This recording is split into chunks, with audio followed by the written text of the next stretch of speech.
Quand tu lèves 3 millions, t'as pas 3 millions dans tes poches, tes deux actionnaires 1,5 million chacun, puis je m'achète ma voiture.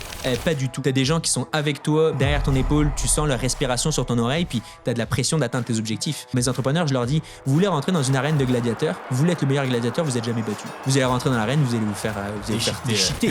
Une phrase que j'aime beaucoup, c'est une personne intelligente apprend de ses erreurs, une personne sage apprend des erreurs des autres. Tu vas faire beaucoup d'erreurs, le mieux c'est de faire les erreurs rapidement pour qu'elles te coûtent le moins cher possible et que ça tue pas ta compagnie ou ta santé physique et mentale. On commence par les petites tâches simples. How you do anything is how you do everything. Première cause de mort de start-up, c'est créer un produit qui répond à aucun problème. Deuxième raison, l'équipe de cofondateurs.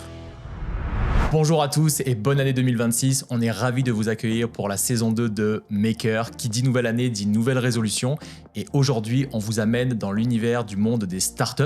Notre invité, c'est Théo Corboliou. Théo, c'est le directeur de la base entrepreneuriale d'HEC Montréal. En fait, c'est l'incubateur de l'école. Donc, on va déjà essayer de comprendre qu'est-ce que c'est qu'un incubateur, à quoi ça sert, est-ce que c'est indispensable pour les startups.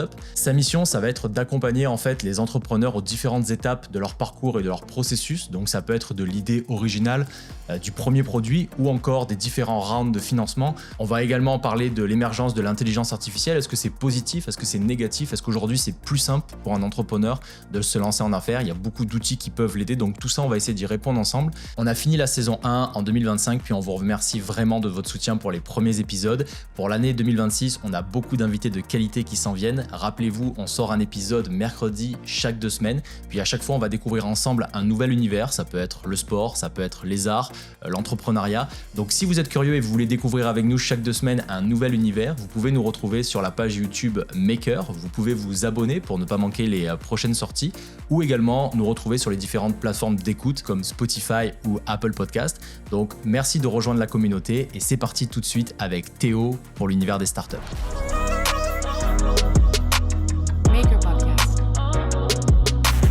Théo, bienvenue, ravi de t'accueillir sur Maker, comment tu vas? Merci, ça va très bien, content d'être là. Aujourd'hui, tu es directeur de la base entrepreneuriale d'HEC Montréal, c'est ça? Exactement, ouais. Est-ce que peut-être pour démarrer l'épisode, tu pourrais nous expliquer peut-être en 30 secondes, c'est quoi la base, comment ça marche, puis c'est quoi ton rôle un petit peu dans l'organisation?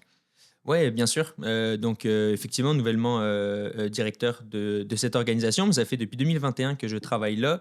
La base entrepreneuriale HEC Montréal a une mission assez simple, c'est de développer les entrepreneurs qui vont avoir un impact économique, social sur l'économie du Québec, du Canada de demain. Donc, comment on fait ça? On a des programmes d'accompagnement de 6 mois où on prend un petit peu les gens par la main pour leur montrer comment on structure une idée, comment on passe d'une idée à une entreprise viable qui crée de la valeur, prospère sur le long terme. Et nous, on pense qu'une bonne entreprise, c'est avant tout un bon entrepreneur. Donc, comment on développe les compétences entrepreneuriales chez les futurs grands entrepreneurs. Donc, c'est ça qu'on explore pendant 6 mois à la base entrepreneuriale HEC Montréal. On va en parler un petit peu là, mais c'est souvent les mots qu'on entend, incubateur, accélérateur. C'est ça finalement. On accélère des projets d'entreprise. Quand tu dis c'est 6 mois, c'est juste les gens qui viennent là-dedans, ils s'engagent juste pour 6 mois avec toi. Comment ça se passe? Oui, exactement. On a un cursus structuré qui commence en janvier, qui termine en juin. Puis on pense qu'en 6 mois, on peut transformer les gens en entrepreneurs, puis les aider à poser les premiers jalons importants pour comment je passe de cette idée que j'ai en tête depuis des années, mais que je ne sais pas par où commencer. Nous, on la pose sur papier, puis voilà, tu commences dans les meilleures conditions pour t'assurer c'est ça, de t'assurer que ton idée, ça crée un vrai besoin dans le marché, que tu as des premiers utilisateurs, tu es capable de générer des ventes ou d'accéder à du financement pour accélérer la croissance du projet. Donc, c'est tout ça qu'on fait en 6 mois. Donc, c'est super intense là. C'est super intense, ouais. On appelle ça un accélérateur. Est-ce que incubateur, accélérateur, c'est la même chose? Non, c'est pas la même chose. Puis là, c'est un peu de la sémantique, mais en gros, souvent, un incubateur, c'est la toute première phase. On parle beaucoup de la phase d'idéation. C'est quand tu as une idée et que tu veux commencer à voir, est-ce que mon idée, elle a du potentiel? Ça, c'est un petit peu la phase, on pourrait dire que c'est la phase d'incubation, c'est-à-dire ça, j'ai une idée, je ne sais pas par où commencer, jusqu'à je développe ce qu'on appelle un MVP, un Minimum Viable Product, une première version d'un produit. Toute cette phase-là, c'est ce qu'on appelle un peu l'incubation. C'est là où l'idée, elle incube. C'est un peu l'image d'une petite plante dans un incubateur. À la base, c'est un terme botanique, là, où comment on fait pour que la plante elle soit dans les meilleures conditions pour pousser. C'est un peu la même chose. Comment on crée un environnement optimal pour que l'entrepreneur puisse développer son idée. Donc, c'est un peu la phase de réflexion qui est quand même très concrète terrain, mais c'est un peu cette première phase-là. Comment je passe d'une idée à une première version de produit, en gros. Incubation. Et ça, est-ce que c'est des étudiants ou ça peut être des gens aussi qui sont déjà plus âgés, qui ont déjà monté des startups? Ça marche comment? Ouais, en fait, nous, à la base, on accompagne 150 entrepreneurs par année. En 2025, on accompagne 150 entrepreneurs. Autant on a accompagné autant des étudiants qui ont une idée qui ne savent pas par où commencer que des entrepreneurs qui dirigent des entreprises de 5, 10, 15 millions de chiffre d'affaires par année puis qui veulent passer à la prochaine étape. Donc, nous, on couvre ce large spectre-là. On dit du démarrage de l'entreprise jusqu'à la croissance, l'expansion, comment je vais dans un nouveau marché, comment je lève ma prochaine ronde de financement, comment j'engage les meilleurs employés puis je structure des processus dans mon organisation. On va en parler un peu les différentes étapes de vie d'une startup. Au début, il faut la commencer, mais éventuellement, quand la startup elle a fonctionné ou que ça semble commencer à fonctionner, comment on structure une entreprise, comment une startup devient une startup, c'est censé être une phase transitoire, temporaire d'une entreprise. Après ça, éventuellement, il faut qu'elle se stabilise, puis qu'elle mette en place des processus et qu'elle devienne une entreprise plus stable. Startup, par définition, c'est une entreprise à la recherche de son modèle d'affaires. Donc, on ne reste pas startup pendant 15-20 ans. Facebook n'est plus une startup. Ils l'ont été au début. Ils l'ont été par contre au début. Puis quelque chose qui caractérise une startup, c'est le potentiel de croissance extrêmement rapide. Donc, mais éventuellement, il faut structurer des processus pour devenir une entreprise. Donc, on fait aussi ce stade-là. En fait, la force d'HEC, c'est d'être une école de gestion, parce qu'on est un organisme attaché à HEC Montréal. Puis HEC, c'est une des meilleures écoles de gestion au Canada, très reconnue en Amérique du Nord. Puis c'est comment on forme les gestionnaires de demain. Donc, être gestionnaire et être entrepreneur, c'est pas exactement le même travail. C'est ça que je trouve super intéressant, c'est que les bons gestionnaires doivent apprendre à être entrepreneurs, mais les bons entrepreneurs, à un moment donné, doivent apprendre à être gestionnaires, parce que c'est pas les mêmes compétences que ça prend pour amener une startup. Il y a un livre super connu qui est From Zero to One, de 0 à 1. Peter Les compétences, fondateur de PayPal, LinkedIn et tout ça.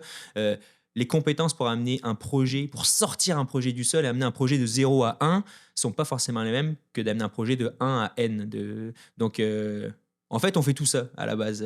Donc, c'est la première étape qui est vraiment difficile. La partie où la plupart du temps, ça va pas marcher, où il va y avoir des échecs, c'est vraiment le 0 à 1 en fait, c'est ça? Ouais, 0 à 1, c'est terrible. C'est terrible. C'est super difficile, mais en même temps, toutes les phases sont difficiles. J'ai vu, donc ça, tu le sais, là, pendant les études, j'ai lancé une startup. Puis je me souviens que le début, là, on galérait, mais tout le monde galère. Hein.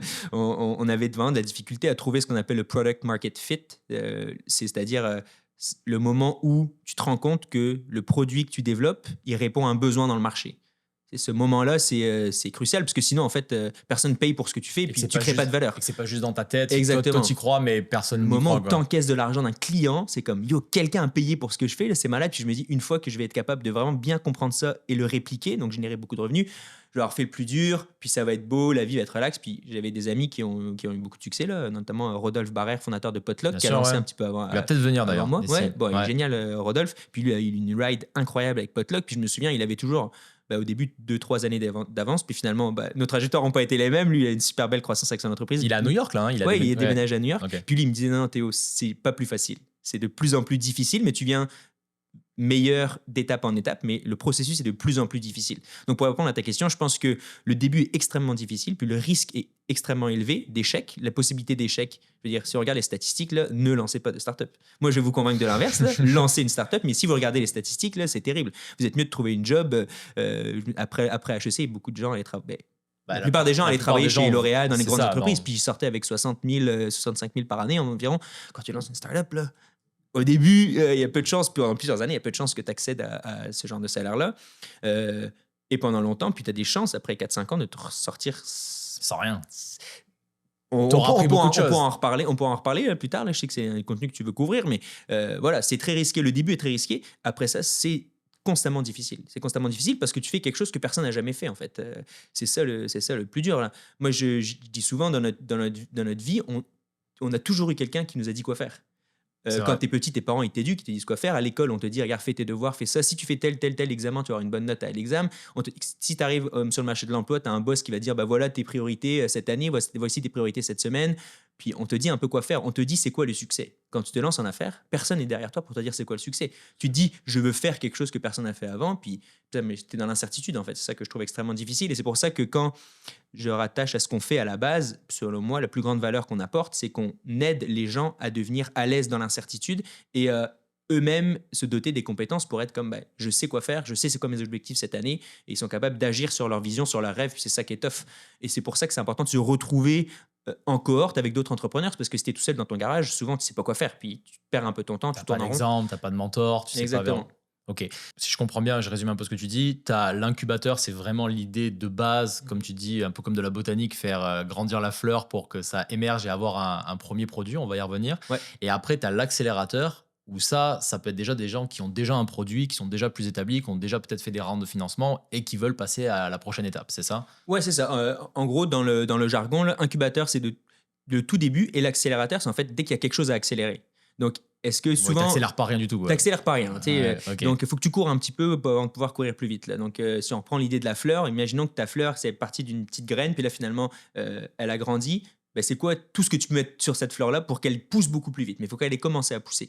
Donc souvent moi le stat que j'aime bien c'est que l'entreprise ait au moins généré 100 000 dollars de revenus dans les 12 derniers mois. Là ça montre que Il y l'entrepreneur a quelque chose. commence à avoir une idée de c'est qui son marché, combien les gens sont prêts à payer, c'est quoi mon modèle d'affaires, combien il faut que je charge, c'est quoi ma stratégie de pricing. Une fois que l'entrepreneur a un peu cette maturité-là, ben là, on peut commencer à parler de, OK, est-ce que ça vaut la peine d'injecter des capitaux extérieurs? En fait, qu'est-ce qu'il faut optimiser, tu vois? Comment on accélère finalement? Donc, c'est un peu ça les deux phases. Je dirais de 0 à 100 000, incubation, 100 000 Et plus à l'infini, là, accélérateur. accélération. Puis, est-ce que c'est obligatoire d'avoir un accélérateur? Est-ce que tu penses que toutes les startups passent par là ou pas forcément? Non, non, non, non, il y a plein de... En fait, c'est assez récent, hein, les accélérateurs. Bah, Puis là, on parle beaucoup de startups. Je pense qu'à un moment donné, on va parler un peu de startups slash PME, tu sais, des Plus entreprises qui sont... grosse, ouais, bien sûr. Ben, ouais, ou même qui sont peut-être moins technologiques. Et puis, Ouais. c'est assez récent qu'on parle d'entreprises technologiques, là, depuis l'arrivée d'Internet. Mais les accélérateurs, c'est comme une structure pour ben, comment on crée rapidement beaucoup de valeur avec des produits un peu plus technologiques. Donc, toutes les entreprises moins technologiques, en fait, existent depuis la nuit des temps. Puis, il n'y avait pas vraiment De ce genre de structure. ressources qui Ouais. existaient. Et il y a beaucoup même de startup tech qui voient le jour sans avoir accès à des accélérateurs incubateurs. Puis ça, c'est super intéressant parce que là, tu viens de dire, quand tu dis PME, je sais que quand on parle startup, on a Ouais, toujours l'image de la Silicon Valley, ouais, on a ouais. l'image des trucs super comme Google, Facebook, etc. etc. Mais tu as aussi beaucoup de startups qui sont, je suppose, enfin, ce qu'on dit startup, c'est petite bébé entreprise en fait, mais qui sont dans des domaines complètement classiques. Est-ce Mhm. qu'aujourd'hui, tout ce que tu vois, c'est de la tech, de la biotech? Est-ce que tu as aussi des entrepreneurs qui viennent te voir avec des idées un peu old school, comme par exemple un commerce ou quelque chose comme ça, ou plus du tout? Ouais, tout à fait. Bah, en fait, euh, de façon concise, là, je dirais que depuis, dans les 10 dernières années, là, le Québec a mis beaucoup d'accent sur comment on accompagne ces entreprises technologiques. En fait, rapidement, là, pour moi, une startup, c'est une entreprise technologique à fort potentiel de croissance à la recherche de son modèle d'affaires. Ça veut dire que c'est l'entreprise qui, en fait, est capable de générer beaucoup, beaucoup de revenus sans augmenter ses coûts. Donc, si j'explique un petit peu, par exemple, un exemple extrême, c'est un salon de coiffure. Salon de coiffure, ça peut faire beaucoup d'argent, mais pour faire beaucoup d'argent, on va augmenter beaucoup les coûts. Il faut ouvrir de nouveaux salons, il faut engager des nouvelles personnes, il faut acheter des nouveaux ciseaux, faut investir beaucoup en marketing, puis éventuellement, tu peux générer des millions avec un Franchise, brand ouais, de salon de coiffure, mais c'est ça, tes coûts vont augmenter proportionnellement à tes revenus, environ. Plus on fait d'argent, plus on peut sauver un peu de... je comprends. Ouais. Mais c'est proportionnel. Versus un exemple extrême, là, Uber, ben, une fois que tu as la plateforme, euh, tes coûts augmentent aussi en fonction de tes revenus, bien sûr, mais tu es capable en fait de générer, une fois que tu as la plateforme, que tu engages des chauffeurs et que bah, tu peux faire énormément de courses de Uber sans que tes dépenses augmentent vraiment. Tu payes un peu tu sais, tu as un frais, effectivement, tu payes les taxis, tu payes tout ça, mais tes revenus sont Tu payes exponentiels. Puis quand on voit cette courbe exponentielle-là, en fait, c'est là que le phénomène technologique, en fait, ça, c'est souvent lié à la technologie, donc ça fait en sorte que les multiples sont énormes en les fait. multiples sont énormes. Donc là, il y a ces deux choses-là. Un, mettons, les PME, entreprises traditionnelles, qui utilisent moins la technologie, et deux, des startups qui peuvent avoir de la croissance exponentielle grâce à la technologie. Et donc aujourd'hui, toi qui es dedans et qui en vois Ouais. passer plein, parce Mhm. que chaque année, comme tu dis, vous en avez beaucoup, c'est quoi le plus? C'est de la tech ou tu as quand même des gens qui arrivent avec une idée, je sais pas, du café, un truc basique, j'en sais rien, là, un classique Ben, la réalité, c'est qu'il existe beaucoup plus d'entreprises au Québec là, qui sont traditionnelles, qui ne Ex- sont pas des startups. Là. Exact, Ça, c'est c'est la réalité. ça. Après ça, là, dans les 10 dernières années, le Québec a investi beaucoup pour accompagner les entreprises technologiques. Puis nous, on est aussi financé par le gouvernement du Québec, la ville de Montréal, des grandes entreprises, du privé, du public, pour accompagner ces entreprises technologiques-là. Donc, nous, on a un peu un biais. Je dirais que les entreprises qui passent à la base ne sont pas représentatives de la réalité économique parce que dans les faits, il y a plus d'entreprises traditionnelles qui sont créées par année que des entreprises technologiques. Mais nous, et puis nous encore, on est un petit peu différent parce qu'on est financé en partie pour accompagner les entreprises technologiques, mais en partie pour accompagner les entreprises traditionnelles. Donc pour répondre à ta question de façon claire, je dirais qu'on accompagne 60% d'entreprises technologiques et 40% d'entreprises plus traditionnelles, mais qui utilisent quand même la technologie pour Bien sûr, aller chercher bien des sûr. gains marginaux là, mais Mais c'est moins le méga coup de circuit si ça marche, le méga exactement. multiple et tout ça. Exactement. Et Parce que ça, plus on a un optique de croissance rapide et ambitieux, plus tout c'est ça, risqué. plus c'est risqué. Donc plus tu as des chances que ça se casse la gueule. Ouais. Et donc, tu dirais, donc, quelqu'un qui voudrait être entrepreneur, mais qui voudrait peut-être un modèle un peu plus classique, il a quand même peut-être plus de chances de réussir que la méga startup plein de tech, qui est plein d'ambition, mais qui est très risqué aussi. À 100%. Si on prend les deux extrêmes de l'axe, là, non technologique à technologique, beaucoup moins risqué de partir à un salon de coiffure. Je veux dire, ouais, ça, c'est beaucoup moins risqué parce que je peux prévoir, en fait, je peux prévoir mes dépenses et mes revenus. Voilà, c'est combien ça va me coûter de loyer, voilà combien ça va me coûter tout ça. Puis voilà, environ, si je coupe tant de paires de cheveux par année, voilà combien je vais faire environ de revenus, versus créer une entreprise de chaussures volantes pour se déplacer plus vite de Saint-Sauveur à Montréal, énormément de risques. Légaux, technologiques, donc, mais le potentiel est énorme. Si Si toi et ça moi, demain, on marche, se part une boîte de chaussures volantes et que ça marche, home run. Mais est-ce qu'on va y arriver? C'est beaucoup plus risqué. Donc, effectivement, aujourd'hui, partir une entreprise, pour moi, je suis un fort défenseur puis un adepte là, de l'entrepreneuriat. Je pense que c'est un véhicule de croissance personnelle et économique qui est énorme. Donc, je pense que j'encourage les gens à explorer l'entrepreneuriat, mais il ne doit pas forcément être technologique. Puis, on va en reparler un peu de c'est quoi les bonnes idées là, mais c'est ça, mais d'entreprise et ça, tout je ça. pense que c'est un peu comment dire, une mauvaise information que les gens ils ont du monde de Mhm, l'entrepreneuriat. C'est qu'on mhm. a l'impression qu'aujourd'hui, si tu es entrepreneur, c'est parce que tu veux créer le prochain Uber, parce que tu veux créer le prochain Facebook, alors qu'entre guillemets, c'est presque des exceptions, ces trucs-là. Ah, c'est 100% des exceptions. Honnêtement, puis je répète que je suis un fort défenseur de l'entrepreneuriat, mais c'est un cimetière. Pour un élu, les chances de succès sont minimes, sont minimes. Les chances de succès économique sont minimes. Après ça, je pense que c'est une aventure et des perspectives de croissance personnelle qui sont exceptionnelles parce que c'est très dur. Puis dans toutes les épreuves difficiles, il y a énormément de croissance. Mais c'est extrêmement difficile de faire partie des 2% qui... vous pouvez être brillant, avoir déjà accès à du capital, avoir accès à un réseau, vous pouvez avoir toutes les bonnes raisons sur le papier et vous planter quand même. Puis ça c'est marrant que tu dis ça, mais ça prend quoi? C'est quoi, entre guillemets, parce qu'on parle souvent d'argent, on parle d'idées, on parle de réseau, parce que c'est les trois mots clés qui reviennent, je pense, tout le temps. C'est quoi? Est-ce qu'il y en a un qui est plus important que les autres? Est-ce que c'est plus important l'idée? Est-ce que c'est plus important d'avoir de l'argent? Est-ce que tout est important? C'est quoi pour toi que tu vois qui est un peu la recette magique au début? Tu vois, là, je viens de terminer un sprint de recrutement. En fait, on recrute, donc tous les ans, on accompagne environ 150 entrepreneurs. Ça correspond à environ 70 et 80 projets d'entreprise. Et donc, on reçoit des centaines de candidatures. Donc là, on fait un filtre, on fait un tri de qui est-ce qu'on va accompagner. Et donc là, je viens de finir ce filtre-là. Donc, Ok. dans les 10 derniers jours, j'ai vu 80 projets environ. Je me suis fait pitcher 80 projets. Puis en fait, non, je me suis fait pitcher plus que ça parce qu'on en sélectionne 80. Bref, j'ai vu beaucoup de projets. Puis mon filtre, à la fin de la journée, ce qui reste, c'est quoi la motivation profonde de l'équipe que j'ai devant moi à régler le problème qu'ils ont identifié. S'il y a comme une obsession presque viscérale des entrepreneurs d'être comme, regarde, ce problème-là, ça fait des années qu'on le vit, il faut qu'on fasse quelque chose, il faut qu'on fasse une différence, et on est les bonnes personnes pour le faire. S'ils arrivent à me convaincre de ça, et que c'est le bon moment, donc finalement, pour répondre à ta question, c'est qui l'équipe, leur détermination et le timing. Si tu me dis que tu veux créer une plateforme pour écouter des vidéos de courte durée, je vais faire comme peut-être qu'on est un peu tard là, Jérémy. Peut-être qu'il y a YouTube, il y a TikTok, il y a Instagram. C'est peut-être que on est 10 ans en retard, mais donc je dirais timing. Ou trop tôt si jamais tu veux faire un truc super compliqué qui Exactement. peut-être. Souvent, les innovateurs sont un peu tôt. Avant Google, il y avait Yahoo qui a essayé de lancer un moteur de recherche. Je ne sais pas qui cherche aujourd'hui sur Yahoo, mais pas grand Je monde. crois que ça existe encore. Ouais, Mais ça existe encore. Je pense pour la finance, c'est pas mal, mais Yahoo Finance, ouais, Yahoo ouais, Finance, c'est utile. ouais. Mais tu vois, l'important c'est pas d'être le premier sur le marché, c'est d'être le dernier sur le marché. J'ai souvent ça aux entrepreneurs. Google, puis là, on voit un nouveau paradigme avec l'intelligence artificielle, ChatGPT et tout ça, mais Google, ils ont plié la game de moteur de recherche. Ce qui était pas du tout admis au début. Là, au début, c'était le capitalisme est comme ça, là, c'est le Puis meilleur gagne, il y en quoi. aura plusieurs et peut-être que tout le monde utilisera chacun son préféré et au final, ils ont une situation de monopole et c'est fini, quoi. Ouais, c'est ça.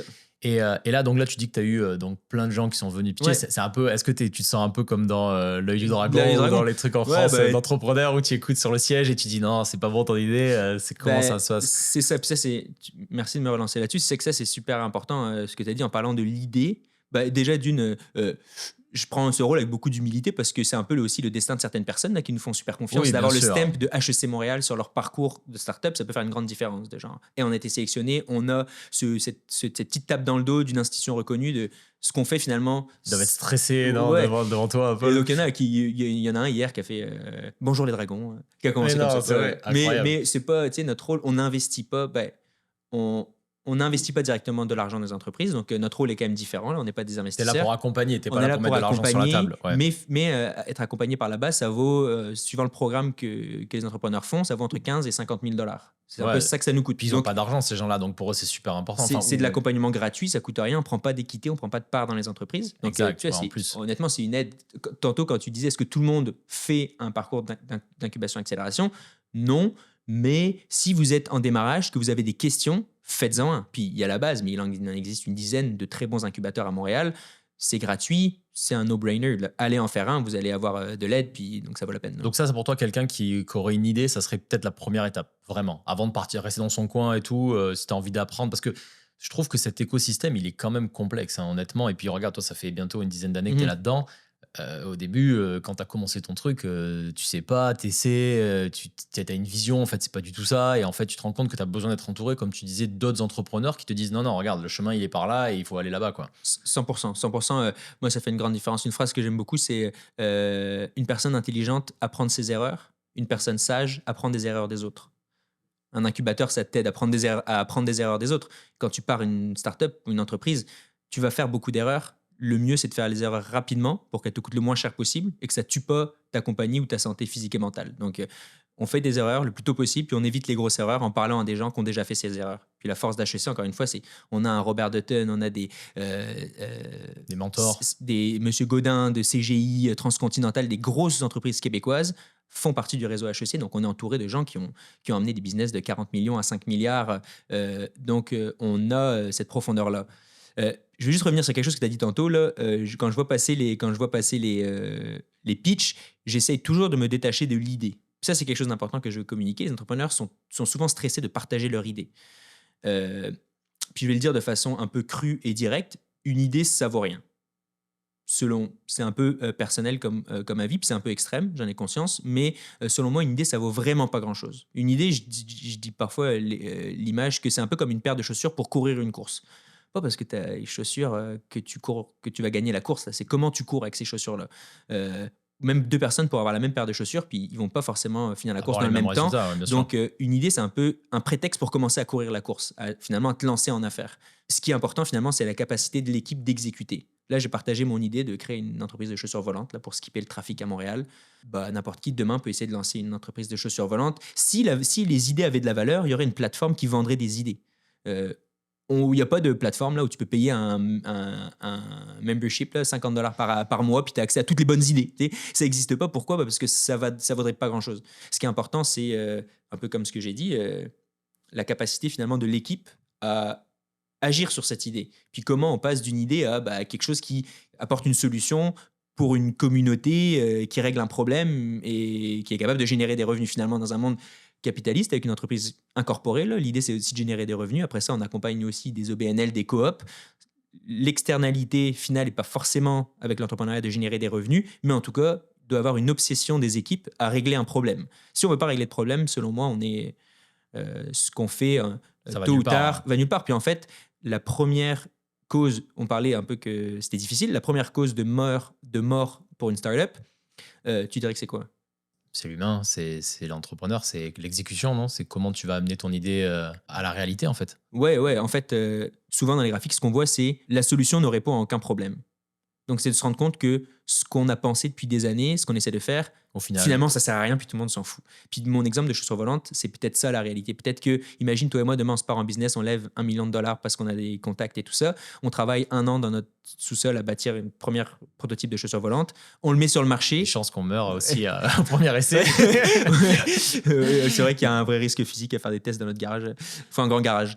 Mais tu sais, peut-être qu'on va arriver sur le marché, puis tout le monde va faire comme hey les gars, elle est belle votre paire de chaussures volantes, mais je la veux pas du tout, puis ça m'intéresse On pas. s'en fout. Ouais. Ben, on a perdu 2 ans de notre vie, on a dépensé 1 million de dollars. Donc, premier objectif, c'est s'assurer que ce qu'on veut faire, ça répond à un besoin dans Et le ça, marché. vous les aidez aussi, les Ce entrepreneurs. qu'on avec appelle ça, la alors. désirabilité. Est-ce que le projet qu'on veut bâtir est désiré par une communauté? Est-ce qu'il y a une désirabilité? Après ça, on parle de faisabilité. Si jamais je me rends compte que j'ai lancé un site internet en disant Flying Home, la première paire de chaussures volantes disponible à Montréal, inscrivez votre adresse courriel ici pour être les premiers à en bénéficier. Si j'ai en une semaine 150 000 personnes qui sont comme yo, je veux absolument être le premier à obtenir la paire de chaussures volantes, là on a ce qu'on appelle de la traction, on a comme une validation que ce qu'on fait, il y a des gens qui care, il y a des gens qui attendent ça. Donc là on est comme ok, bon ben Faut le faire, puis là, on a 150 000 courriels. On est comme, est-ce que vous serez prêt à payer 100 dollars chacun pour être les premiers à recevoir votre paire de chaussures volantes?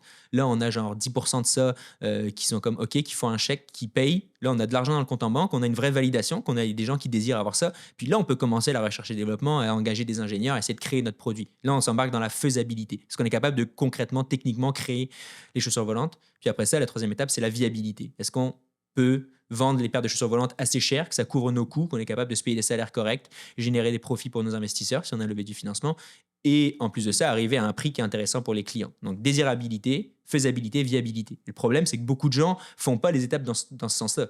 Ils sont tout de suite faisabilité. On veut créer une paire de chaussures volantes. Tous les deux, on est convaincus que c'est une super bonne idée. Donc, boum, on part, on engage, on lève de l'argent, on dépense beaucoup d'argent à engager des ingénieurs. On fait 2 ans de recherche et développement, on crée notre premier produit, on arrive sur le marché, tout le monde s'en fout. Personne n'en veut. Ouais, ça, on voit ça extrêmement souvent. Donc, première cause de mort de start-up, c'est créer un produit qui répond à aucun problème. Deuxième raison, l'équipe de cofondateurs. C'est tellement difficile, c'est tellement une aventure humaine, avant tout humaine, difficile qu'on voit souvent des équipes de cofondateurs qui se séparent, ou alors qui ne sont pas alignés sur la vision, ou alors qui n'ont pas les compétences. Et donc, mon deuxième conseil aux jeunes entrepreneurs, c'est bien choisir les gens avec qui on s'associe. On parle souvent de mariage, puis c'est pas pris à la légère, là. C'est hyper important.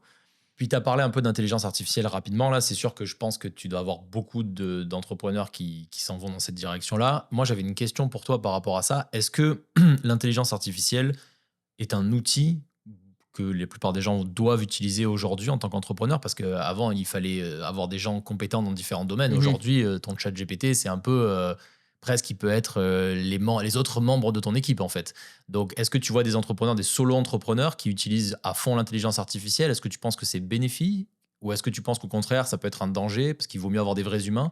C'est quoi ta vision de l'IA sur l'entrepreneuriat? Je vais commencer par te parler un peu des faits, de ce que je vois sur le terrain, là. Avant, on avait des startups qui avaient des équipes d'ingénieurs assez... Parce qu'on a aussi un coworking, donc il y a des entrepreneurs qui viennent travailler au bureau. Il y avait des entrepreneurs qui engageaient des ingénieurs pour développer des produits technologiques. Puis les équipes d'ingénieurs ont vraiment réduit. Et puis des fois, je vais au bureau, puis là, il y a un fondateur qui me dit regarde, là en ce moment, j'ai 3 ordinateurs, puis j'ai comme 3 ingénieurs qui codent pour moi mon application. Donc aujourd'hui, c'est un fait que beaucoup d'entrepreneurs utilisent l'intelligence artificielle pour accélérer le développement technologique. Je pense que c'est un outil que beaucoup d'entrepreneurs utilisent déjà, puis devraient utiliser pour certaines choses. Après ça, je pense que c'est un outil. Il faut pas Tout remettre dessus. Il faut pas tout remettre dessus. C'est vraiment pas parfait encore. Ça dépend de ce qu'on fait avec. Ça peut ce qu'on remarque, c'est que ça peut faire des vrais gains en productivité. La difficulté de l'entrepreneur au début, c'est comment je dois faire un grand nombre de choses le plus vite possible. Créer une start-up, c'est même une entreprise, c'est un peu une course contre la montre. Comment rapidement je fais beaucoup de choses. Je pense que l'intelligence artificielle peut aider. Après ça, on voit de super belles entreprises qui l'utilisent pas du tout. Donc, il faut pas... puis c'est ça, souvent, c'est au fur et à mesure des années, il y a toujours un peu des trends qui vont, qui viennent. Une chose qui demeure vraie depuis 2014-15, que je m'intéresse à ce processus de création d'entreprise, c'est que il n'y a pas de shortcut, il n'y a pas de raccourci. C'est toujours difficile. La plus grande valeur vient de la compréhension du problème qu'on veut régler. Ça, ChatGPT, il ne le sait pas, là.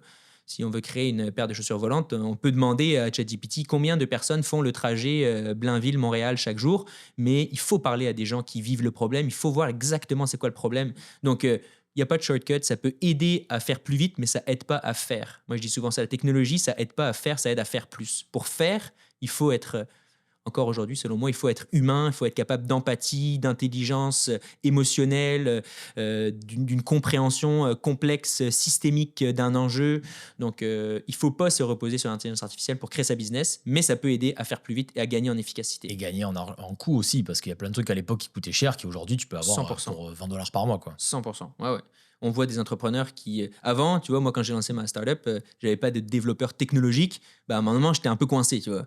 Maintenant, on voit plein de gens d'HEC qui savent pas coder, puis qui, Ils se avec des débrouillent. plateformes comme No Lovable code. et tout, en no-code, en Vibe, ils te Exact. lancent des produits. Donc, euh, je pense que c'est un atout exceptionnel. Il faut le voir comme un outil et il faut pas enlever la place hyper importante. Moi, je dis, le premier travail de l'entrepreneur, c'est être expert de son problème. Ça doit être l'obsession des personnes. On va essayer ensemble, si tu le veux bien, d'essayer de donner un maximum de feedback à quelqu'un. Là, on a parlé beaucoup de l'écosystème. Mhm. Moi, j'aimerais vraiment parler des étapes un peu de création. Quelqu'un aujourd'hui, on est en 2026, que tu sois jeune, que tu aies déjà eu de l'expérience en startup ou peu importe. Mhm. On prend les étapes, on va dire, classiques que toi, tu vois. Essayer de comprendre ensemble comment ça marche, ça part de où, de l'idée, les différentes étapes. Ouais. C'est où que, quand on a discuté, c'est où que les gens, entre guillemets, arrêtent. C'est quand qu'il y a le plus d'échecs. Donc, juste pour démarrer déjà, est-ce que tu penses, première question un peu stupide, mais est-ce que tu penses que tout le monde est fait pour être entrepreneur ou pas?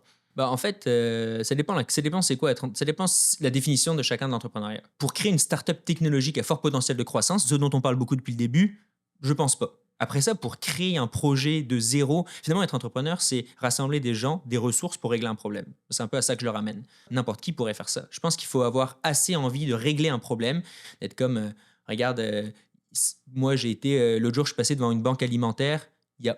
Ça fait aucun sens qu'en 2026, il y ait autant de personnes qui fassent la queue devant des banques alimentaires pour avoir accès à de la nourriture et à assez de calories pour rester en vie à Montréal, dans un pays développé comme le Canada. Ce problème-là, ça m'insupporte, je veux le régler. Quelqu'un qui n'est pas forcément de background technologique ou d'affaires, mais qui est 100% déterminé avec quelque chose de vraiment profond qui vient le chercher, est capable d'être entrepreneur et de se lancer en entrepreneuriat. Donc, j'aime bien faire un peu cette distinction-là. Pour moi, le modèle startup, c'est vraiment pas pour tout le monde. Là, même des fois, on ramène à il faut avoir un petit problème presque pour vouloir se lancer dans cette aventure qui, quand tu regardes les statistiques, là, toutes les chances sont contre toi pour penser que tu peux réussir. L'entrepreneuriat technologique à fort potentiel de croissance, l'entrepreneuriat startup, clairement pas pour tout le monde. De créer un véhicule qui crée de la valeur économique et sociale, pour moi, c'est plus accessible. Il faut avoir une volonté profonde de régler un enjeu. Tu sais, on travaille beaucoup avec les tests de personnalité, là, les rouges, les bleus, les jaunes, les verts. Là, je ne sais pas si tu connais un peu les profils disques.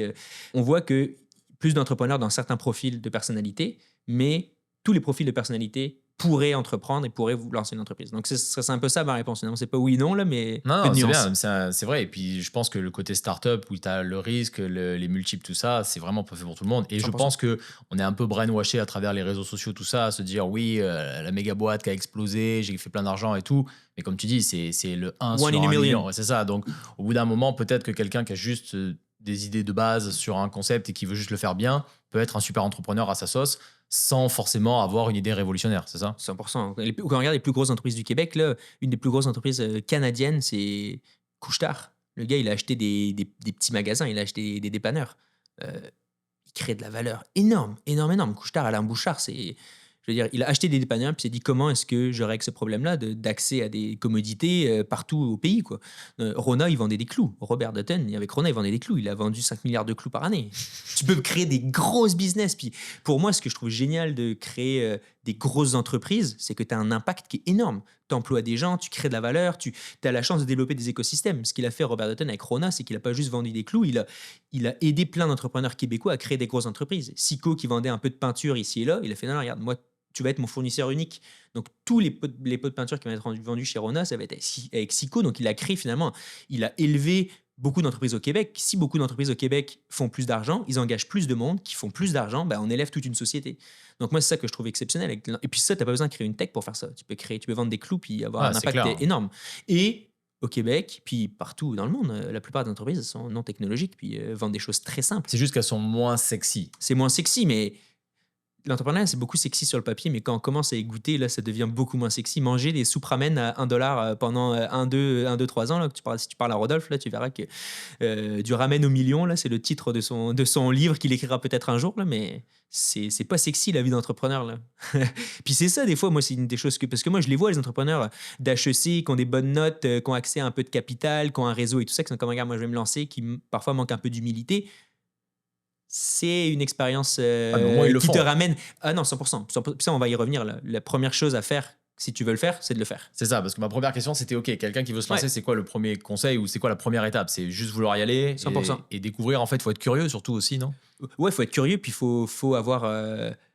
Puis c'est pour ça, là, je disais un peu que certains entrepreneurs manquaient d'humilité, mais il faut un peu manquer d'humilité. Il faut penser que tu peux Un réussir. peu arrogant. Faut penser que tu peux réussir, parce que sinon, tu vas chercher la job de comptable chez EY ou KPMG qui est bien payé. Il faut penser que tu peux réussir.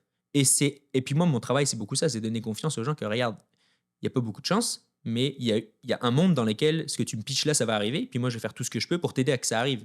Moi, personnellement, puis avec toutes les ressources que je suis capable de mettre autour de toi. Donc, je dirais, effectivement, le point de départ, c'est de sentir, souvent les gens qui viennent nous voir, ils sentent que ça fait longtemps que j'ai une idée, je sais pas trop, peut-être de sentir un peu au fond de soi que, regarde, j'ai envie de l'essayer, j'ai envie de Feu l'essayer. intérieur, un peu de. Ouais. Puis après ça, honnêtement, l'idée, comme je disais tantôt, là, l'idée, c'est. Les gens, souvent, ils viennent me voir, ils font, Théo, j'ai vraiment envie de me lancer une business, d'être entrepreneur, mais j'ai pas d'idée. Honnêtement, j'ai envie de leur dire, puis je suis plus pédagogue là, dans une rencontre individuelle, mais j'ai envie de leur dire, honnêtement, lance n'importe quoi. Presque, lance n'importe quoi, parce Ouais, mais que. il faut que tu répondes à un besoin quand même. Exactement. Mais en fait, ce qu'on se rend compte, c'est que souvent, au point de départ, les gens ont une idée, presque tout le temps. La première idée qu'ils ont ne marche pas, mais en testant cette idée-là, ils vont découvrir la vraie idée. Mais pourquoi alors? Pourquoi? Parce que quand quelqu'un vient te voir et qui te dit OK, mais j'ai juste envie d'être entrepreneur, Ouais. est-ce que tu lui dis pas aussi OK, mais t'as envie d'être entrepreneur, pourquoi? Est-ce que c'est parce que tu rêves de la Silicon Valley? Est-ce que tu rêves d'être le prochain Mark Zuckerberg? Ou est-ce que c'est parce que tu as vraiment envie de résoudre un problème particulier? Mhm. Est-ce que c'est le lifestyle qui t'intéresse? Enfin, moi, c'est ces questions-là que j'ai envie de dire parce que je Ouais. trouve que tout le monde veut être entrepreneur en 2026. Tu vois à travers les réseaux, tout ça, mais Mhm. au final, tu vas être entrepreneur. Pourquoi? Parce que Mhm. tu as envie de flamber, montrer que tu as des voitures, que tu as du succès. Est-ce que tu as envie de vraiment. Je pense que les gens, ils réalisent pas déjà, comme tu dis, la difficulté du truc. Ouais. Et deuxièmement, c'est quoi le but final? Je pense qu'il y a plein d'entrepreneuriats différents, mais les entrepreneurs tech, avant de flamber et de t'acheter des voitures à tout seul, là, Oui, t'en as. takes time, là, Il vaut mieux monter un salon de coiffure. Vaut mieux monter un salon de coiffure. Si tu veux une belle voiture dans 2 ans, monte un salon de coiffure, pas une startup tech. Hein. Parce que le premier, tu sais, on parle souvent, on voit les rondes de financement passer dans la presse. Une startup tech, j'en ai plein hein, qu'on accompagne qui lèvent des 3 millions. Quand tu lèves 3 millions, là, t'as pas 3 millions dans tes poches, tes 2 actionnaires, 1,5 million chacun, puis je m'achète ma voiture. Pas du tout. Là. T'as des gens qui sont avec toi, mettons qui sont avec toi derrière ton épaule, tu sens leur respiration sur ton oreille, puis t'as de la pression d'atteindre tes objectifs. Donc ton capital, tu le déploies pour atteindre tes objectifs. T'acheter une voiture de sport, ça t'aide pas beaucoup auprès de tes Non, actionnaires c'est clair, à atteindre c'est tes clair. objectifs. Donc les gens qui veulent accumuler du capital rapidement, Pas bonne idée. en fait, c'est un véhicule qui est extrêmement efficace de lancer une entreprise pour générer beaucoup d'argent, mais il faut être très patient, puis il faut avoir de la chance. Puis la chance, c'est une chose qu'on n'a pas mis dans les critères de succès. Là. Rodolphe, il dit, regarde, pendant la pandémie, beaucoup de meilleurs, je quote Rodolphe, là, fondateur de Potluck, qui est une super belle startup, là, beaucoup d'entrepreneurs qui étaient meilleurs que moi ont échoué à cause de la pandémie. Puis moi, ça a été un facteur de croissance énorme pour ma startup. Qui aurait pu prévoir une pandémie? Donc, la chance, c'est aussi quelque chose d'important. Et tu as parlé de capital, on va parler juste après des rounds de financement, mais c'est quoi les montants? Tu sais, on dit souvent, est-ce que tu pars avec 1 000 $? Est-ce que tu pars avec 500 $? Est-ce que tu pars, il faut 10 000 $? C'est quoi, tu dirais, le montant de base? Comment ça marche? Aujourd'hui, il ne faut pas d'argent pour lancer une startup. On peut lancer une entreprise sans argent. C'est un peu... c'est un peu la beauté de la technologie aussi. Là. Et en fait, il faudrait au début dépenser le moins d'argent pour passer au travers les premières étapes. Si je reviens un petit peu sur ta question tantôt macro, là, puis je vais répondre directement à ta question, mais c'est quoi les étapes? La première étape, c'est de savoir est-ce que quelqu'un a envie de régler un problème ou une vraie volonté? Parce que le chemin va être difficile. Puis si souvent la personne qui veut faire de l'argent, elle va se lancer, puis après un an, elle va faire comme yo, je perds de l'argent. En ce moment, là, vivre me coûte de l'argent. Il faut que je paye mon loyer, il faut que je paye ma bouffe et tout ça. Puis mon entreprise ne me génère pas de revenus. Donc, Voire même être en coût, toi. ouais, c'est ça. Donc, un, c'est d'avoir un why, c'est un peu cliché, mais vraiment d'avoir une volonté qui est genre... puis si c'est une volonté profonde de faire beaucoup d'argent, ça peut marcher. Mais il faut avoir conscience que faut avoir 6-7 ans à investir dans ce véhicule-là. Donc, un, je dirais la volonté, puis on parle beaucoup de qui tu es en tant qu'entrepreneur, qu'est-ce que tu vas accomplir. Toujours le premier bloc qu'on pose, c'est apprendre à te connaître. Parce que tu es le principal actif de ta future compagnie, il faut que tu apprennes à te connaître.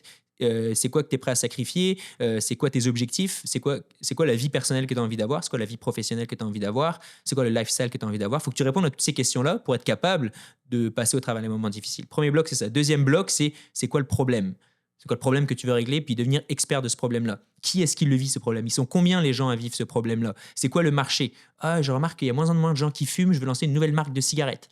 Je ne sais pas si moi je me lancerai dans les cigarettes aujourd'hui. C'est un marché qui est en décroissance forte partout dans le monde. Donc, est-ce que le marché est en croissance? Est-ce que je surfe une vague qui grossit ou je surfe une vague qui va mourir? Et même si je lance une belle entreprise, dans 3 ans, j'ai plus de business parce que plus personne fume. Donc, c'est pour ça que c'est important, deuxième étape, s'intéresser au marché, l'opportunité de marché, la problématique, devenir expert du problème. Après ça, une fois qu'on connaît bien le problème et les gens qui le vivent, la clientèle, c'est quoi la solution que je veux bâtir? Donc, 1, qui je suis. 2, c'est quoi le problème que je veux régler. 3, qu'est-ce que je vais faire pour régler ce problème-là. Et la solution que je développe, elle est en adéquation avec qui je suis. Si je suis un ingénieur qui aime beaucoup développer des produits tech, peut-être que ma solution va être technologie. Si je suis un sociologue qui aime beaucoup comprendre les personnes, peut-être que ma solution va être autour des personnes. Donc, la solution doit être en fonction de qui je suis et de la problématique que je veux régler. Ça, c'est les 3 premières grandes étapes qui prennent beaucoup de temps. Et là, tu as parlé de MVP, ouais. Minimum Viable Product. Donc ça, c'est le produit initial. Donc là, une fois que tu as l'idée, tu as commencé, tu as fait l'incubateur, un incubateur va t'amener au MVP, généralement. Ouais, c'est ça l'idée. Ouais. Et après, j'ai aussi vu un peu, je te dis les termes techniques, j'ai vu Elevator Pitch. Donc ça va être vraiment comme ils ont fait là, c'est-à-dire pitcher devant toi, te parler et dire un peu comme on voit dans L'œil du dragon, voilà les gars ce qu'on fait en 30 secondes, 1 minute, c'est ça, pour expliquer ton idée? Ouais, normalement, Elevator Pitch, c'est un pitch, donc un discours concis que tu serais capable de faire dans un ascenseur. En disant, imaginons imaginons que tu arrives en bas de l'ascenseur, puis là, tu tombes avec un investisseur dans l'ascenseur qui est comme... Puis là, ça y est, tu as ton moment avec l'investisseur que tu as toujours rêvé de rencontrer. C'est quoi ton pitch qui tient dans le temps de l'ascenseur? Donc, il faut être prêt à avoir une version de hyper... Mais en fait, un pitch, c'est un discours concis, convaincant et qui amène une autre rencontre. Parce que tu sais que tu vas pas closer ton deal, tu vas pas encaisser le chèque dans l'ascenseur. Mais si tu es capable de piquer la curiosité de l'investisseur pour être comme, regarde, la semaine prochaine, ce que tu fais, c'est trop important pour que je passe à côté. La semaine prochaine, on boit un café, puis tu m'en dis plus, tu as gagné, mission accomplie. Donc, un elevator pitch, c'est un discours convaincant d'environ 30 secondes là, qui dit en gros qui tu es, c'est quoi le problème que tu as identifié, c'est quoi ta solution et pourquoi c'est une opportunité hyper intéressante. Puis le MVP, donc le premier produit, ça, est-ce que c'est déjà quelque chose qui est concret, qui ramène de l'argent, ou c'est juste, ça ressemble à ça, l'application, le projet, mais pour l'instant, on n'a toujours pas de modèle d'affaires. C'est quoi un peu la différence? En entrepreneuriat, pourquoi c'est extrêmement difficile? C'est qu'il n'y a pas de recette miracle. Il n'y a pas il y a pas un livre de How to Start a Startup puis où on peut suivre les étapes exactement. Une par une. Donc là, un peu ma réponse, ça va être statistiquement, dans la plupart des cas, parce que ma réponse, c'est toujours, ça dépend un petit peu. Mais un MVP, l'objectif que ça devrait atteindre, c'est comment je peux valider puis là, je vais pas être trop académique, mais moi, je dis souvent qu'une startup, c'est... l'idée d'une startup, c'est un peu comme un processus scientifique, c'est de d'émettre beaucoup d'hypothèses, puis d'arriver à les valider ou les invalider le plus vite possible. Par exemple, on reprend notre business fictif, là, on veut lancer des chaussures volantes. Une de nos grosses hypothèses, ça va être, est-ce que les gens seraient intéressés à acheter des chaussures volantes pour faire... pour sauver du temps. Rosemère, Montréal, pour sauver du temps, puis pas être pris dans le trafic le matin. Ça, c'est une grosse hypothèse. On a l'impression, nous, que oui, mais il faut qu'on aille... Et donc, comment on valide cette hypothèse-là? Il faut qu'on aille demander aux gens. Donc, on peut faire des sondages, on peut faire des entrevues. Donc, ça, c'est une hypothèse. 2, un test pour valider ou invalider l'hypothèse. Puis, une fois qu'on a la réponse, là, on est capable, concrètement, et pas dans les idées, Jérémy et moi, nous pensons que... Non, il y a 150 personnes qui ont laissé leur adresse courriel sur notre site web qui seraient intéressées. Yes, on a validé l'hypothèse, deuxième étape. Le MVP, ça doit être une façon de valider ou d'invalider une hypothèse. Donc, par exemple, dans notre cas, ce serait... Est-ce que techniquement, on est capable de voler avec une paire de chaussures pendant 20 minutes? Ça serait notre hypothèse. Là, on crée notre MVP puis on regarde si ça marche. Donc, un MVP, ça doit être la façon la plus rapide de valider ou d'invalider une hypothèse. Et ça, c'est indispensable, ça. C'est indispensable parce que sinon, tu restes dans la sphère des idées. Tu restes dans l'idée que peut-être... et donc, c'est ça, en fait, le travail qu'on fait, nous, à l'incubateur, c'est quoi le moyen le plus rapide de valider ton hypothèse. Et idéalement, tu génères des revenus avec ça. Imaginons que nous, on construise là 10 paires de chaussures volantes et que les gens sont comme, c'est vraiment cool, c'est pas parfait là, elles sont trop grosses, elles font du bruit, même, imaginons qu'on ne soit pas 100% capable électrique, donc il faut mettre un peu d'essence dedans. Imaginons là qu'on fait un MVP, mais c'est correct, un MVP, ça doit pas être parfait, ça doit juste regarde, ça vole, ça vole. Puis il y a des gens qui trouvent ça tellement cool qu'ils sont prêts à payer pour. Donc là, ta question, est-ce que ça doit générer des revenus? Idéalement, tu es capable Mais ça, d'avoir un peu d'argent. c'est une grosse marque aussi de confiance pour les investisseurs, non? Parce que quand tu commences à avoir une traction avec de l'argent, Exactement. parce que, corrige-moi si je me trompe, mais la plupart des startups très tech, souvent, elles génèrent rien du tout avant plusieurs années, là. Ça dépend encore une fois, ça dépend de plein de choses, mais la réponse courte, ce serait oui. La plupart des startups tech, elles disent, regarde, je suis un scientifique qui fait son postdoc à McGill en sciences de la vie. J'ai trouvé que si jamais j'arrive à mettre telle molécule dans le cancer, je soigne le cancer. Rien qu'avec cette idée-là et ce papier académique, mettons, de recherche, il pourrait lever genre des dizaines de millions, des centaines, des dizaines de milliers de dollars, ou alors qu'il n'y a même pas encore de produit. Donc, il y a quand même un peu cette réalité-là, puis c'est vrai qu'il y a des gens qui lèvent de l'argent, surtout en medtech. Mais à Montréal, dans l'écosystème dans lequel on est, d'accès au capital, où les investisseurs canadiens sont un peu plus frileux au risque que les investisseurs américains. Imaginons que nous, on veuille chercher de l'argent avec notre entreprise de chaussures volantes. Les investisseurs vont dire, ouf, regarde, je suis pas sûr que ça fonctionne. Fabrique-moi une première chaussure et puis reviens me voir quand on a vendu 10. En gros, ça va être ça la réponse d'investisseur. Donc, exactement comme tu dis, là, c'est une forme de confiance énorme. Ça montre est-ce qu'on est capable de nous investir un peu notre temps personnel, notre argent personnel pour faire les premières étapes. Et 2, est-ce qu'on est fou ou est-ce qu'on a vraiment une idée qui peut se concrétiser? Puis ça, tu vois, quand j'étais à Ange Québec, je voyais, il y avait des gens qui pitchaient aussi ce que les investisseurs ont envie d'entendre. C'est-à-dire qu'il y a des idées qui sont sexy, qui plaisent, parce que c'est dans l'air du temps, parce que tu parles de medtech, tout ça. J'ai l'impression que c'était un peu tout le temps les mêmes sujets qui revenaient sur la table parce qu'ils se disaient, OK, si je pitch ça, c'est comme ça que je vais avoir le plus d'argent parce que je sais que c'est dans l'air du temps, je sais qu'il y a une forte demande et je sais que les multiples, ça fait rêver tout le monde parce que si ça marche, comme tu dis, tu peux soigner le cancer. OK, bon, là, c'est fois 1 million et c'est jackpot. Alors que moi, j'aurais aimé peut-être aussi avoir peut-être juste des gens qui arrivaient avec une idée peut-être plus simple, comme peut-être un salon de coiffure ou quelque chose comme ça.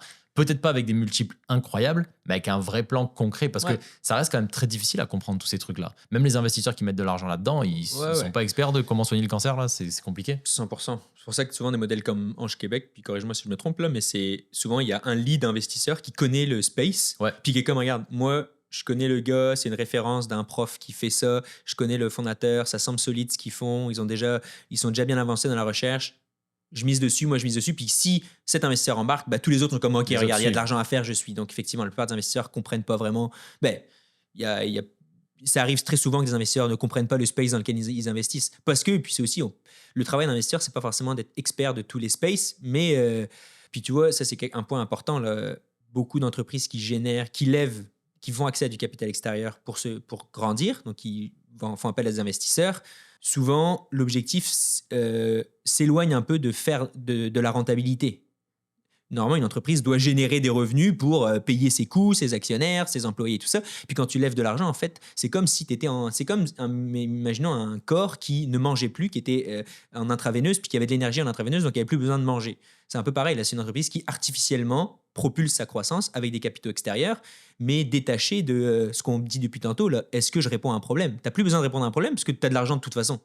Alors que normalement, le fuel, l'énergie d'une entreprise, c'est les revenus. Puis il y a des très belles startups qui commencent avec du capital de risque. Là, je ne suis pas en train de fustiger ça, mais une entreprise devrait générer des revenus avec des clients qui payent. Parce que c'est ça, c'est la meilleure preuve que tu crées de la valeur, c'est est-ce que quelqu'un paye pour ce que je fais. Donc, et les entreprises qui, un peu comme le modèle extrême dont tu parles, des medtech qui lèvent des dizaines de millions sans produit, peut-être que dans 5 ans, ils vont lancer leurs produits puis ils vont se rendre compte, mince, tout le monde s'en fout. Ouais. Donc, tous les gens qui ont investi pendant les 5 ans, ils ont tous perdu leur argent. Regarde, c'est extrême parce qu'il y a aussi des super beaux exemples des entreprises en medtech qui ont été financées par... Des fois, c'est nécessaire, en fait, d'être financé de façon... T'as pas le choix, Donc, t'as pas le choix. Donc. Mais moi, je pense que la plupart du temps, encore, de façon statistique, la plupart du temps, les entrepreneurs devraient être ancrés dans pour qui je crée de la valeur, qui est prêt à payer pour mon produit-service, combien ils sont prêts à payer, puis est-ce que je génère des revenus.